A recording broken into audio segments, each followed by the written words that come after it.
রাজধানীর রাজপথ আজ উত্তপ্ত হয়ে ওঠে নবম পে স্কেল বাস্তবায়নের দাবিতে সরকারি কর্মচারীদের বিক্ষোভে। প্রধান উপদেষ্টার বাসভবন যমুনা অভিমুখে আন্দোলনকারীদের পদযাত্রা ঠেকাতে পুলিশ জলকামান, কাঁদানে গ্যাস এবং সাউন্ড গ্রেনেড ব্যবহার করলে এলাকাটি কার্যত রণক্ষেত্রে পরিণত হয়। কয়েক ঘণ্টার উত্তেজনা ও ধাওয়া পাল্টা ধাওয়ার পর বেলা 1:15টার দিকে পুলিশ ইন্টারকন্টিনেন্টাল মোড় থেকে বিক্ষোভকারীদের সরিয়ে দিয়ে যান চলাচল স্বাভাবিক করে। শুক্রবার সকাল 10:30টার দিকে সরকারি কর্মচারী দাবি আদায় ঐক্য পরিষদের ব্যানারে কয়েক হাজার কর্মচারী শাহবাগ মোড়ে জড়ো হন। তাদের মূল লক্ষ্য ছিল প্রধান উপদেষ্টার বাসভবন যমুনার সামনে গিয়ে দাবি পেশ করা। আন্দোলনকারীরা শাহবাগ থেকে যমুনার দিকে অগ্রসর হতে চাইলে পুলিশ প্রথম দফায় ব্যারিকেড দিয়ে তাদের বাধা দেয়। এ সময় আন্দোলনকারীরা ব্যারিকেড ভেঙে এগিয়ে যাওয়ার চেষ্টা করলে পরিস্থিতির অবনতি ঘটে। তারা অফিস না রাজপথ এবং যমুনা পে স্কেল ছাড়া যাবে না বলে স্লোগান দিতে থাকে। পুলিশের বাধা উপেক্ষা করে কর্মচারীরা মিন্টু রোডের দিকে এগোতে থাকলে পুলিশ কঠোর অবস্থানে যায়। বেলা 11টার পর পুলিশ আন্দোলনকারীদের লক্ষ্য করে দফায় দফায় জলকামান ও সাউন্ড গ্রেনেড ছোড়ে। এ সময় চারদিকে আতঙ্ক ছড়িয়ে পড়ে এবং কর্মচারীরা ছত্রভঙ্গ হয়ে পড়েন। আন্দোলনকারীদের একটি অংশ পুনরায় সংগঠিত হওয়ার চেষ্টা করলে পুলিশ কাঁদানে গ্যাস নিক্ষেপ করে। এতে বেশ কয়েকজন কর্মচারী আহত হন, যাদের সহকর্মীরা নিরাপদ স্থানে সরিয়ে নিয়ে যান। যমুনা নিরাপত্তা জোরদার করতে এবং পরিস্থিতি নিয়ন্ত্রণে কাকরাইল মসজিদ ও ইন্টারকন্টিনেন্টাল এলাকায় 6 প্লাটুন বিজিবি মোতায়েন করা হয়।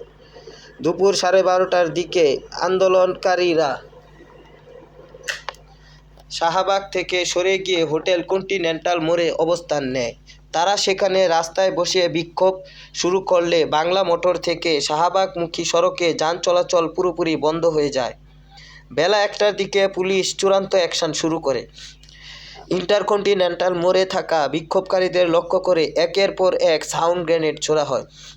বিকট শব্দে এলাকাটি প্রকম্পিত হয়ে উঠলে আন্দোলনকারীদের একটি অংশ শাহবাগের দিকে এবং অন্য অংশটি বাংলা মোটরের দিকে চলে যায়। 1:15টার দিকে পুলিশ পুরো এলাকা নিয়ন্ত্রণে নিলে মূল সড়কে যান চলাচল শুরু হয়। বিক্ষোভে অংশ নেয়া যুব উন্নয়ন অধিদপ্তরের অফিস সহকারী বোরহানুদ্দিন বলেন, নবম পে স্কেলের সব প্রক্রিয়া সম্পন্ন হওয়া সত্ত্বেও সরকার প্রজ্ঞাপন জারি করছে না। আমরা জানতে পেরেছি একটি নির্দিষ্ট রাজনৈতিক দলের আপত্তির কারণে আমাদের এই ন্যায্য দাবি আটকে আছে। পে স্কেল ছাড়া আমরা ঘরে ফিরব না। আন্দোলনরত কর্মচারীদের দাবি, বর্তমান দ্রব্যমূল্যের বাজারে তাদের আগের স্কেলে জীবন চালানো অসম্ভব হয়ে পড়েছে। দীর্ঘদিনের এই দাবি পূরণে সরকারের উদাসীনতায় তাদের রাজপথে নামতে বাধ্য করেছে। শাহবাগ থানার ভারপ্রাপ্ত কর্মকর্তা মোহাম্মদ মনিরুজ্জামান জানান, সকাল থেকেই কর্মচারীরা শাহবাগের মোড় অবরোধ করায় তীব্র যানজট সৃষ্টি হয়। জনগণের ভোগান্তি কমাতে এবং সংবেদনশীল এলাকায় নিরাপত্তা নিশ্চিত করতে তাদের সরে যেতে অনুরোধ করা হয়েছিল, কিন্তু তারা কথা না শোনায় পুলিশ জলকামান ও সাউন্ড গ্রেনেড ব্যবহার করে তাদের সরিয়ে দিতে বাধ্য হয়। এদিকে নবম পে স্কেলের আন্দোলনের সমান্তরালে গতকাল বৃহস্পতিবার বিকেল থেকে যমুনার সামনে ইনকিলাব মঞ্চ অবস্থান কর্মসূচি পালন করেছে।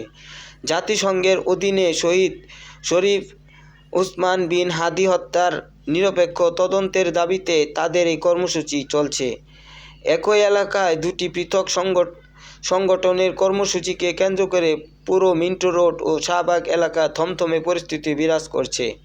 পুলিশের অ্যাকশনে আজকের মতো আন্দোলনকারীরা রাস্তা ছাড়লেও তাদের ক্ষোভ প্রশমিত হয়নি।